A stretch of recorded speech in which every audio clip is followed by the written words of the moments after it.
Великденскиот викенд помина со зголемен број медицински интервенции.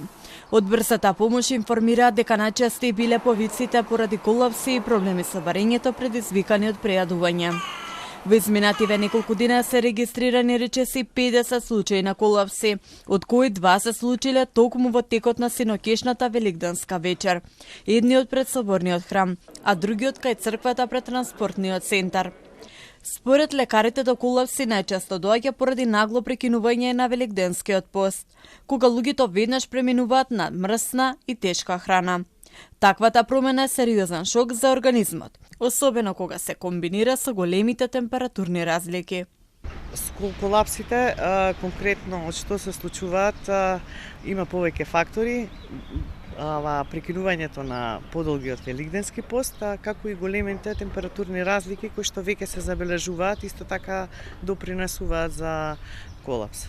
Имаме зголемен број најавувања во однос на прејадување со тешка и мрсна храна, сепак после постот потребно е постепено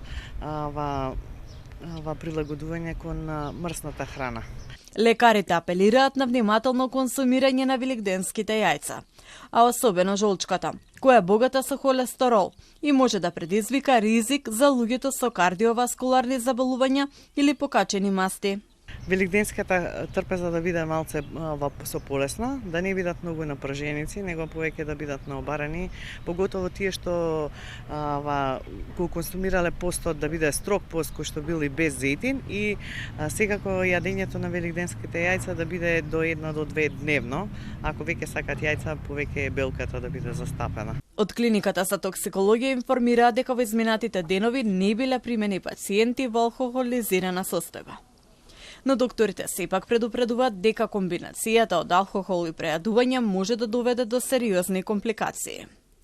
Лекарите апелираат празникот да се слави умерено, да се избегнува претерување со мрсна храна, да се пие доволно вода и по можност храната да биде варена наместо пржена или печена, доколку некој почувствува мачнина, тежина, вртоглавица или слабост.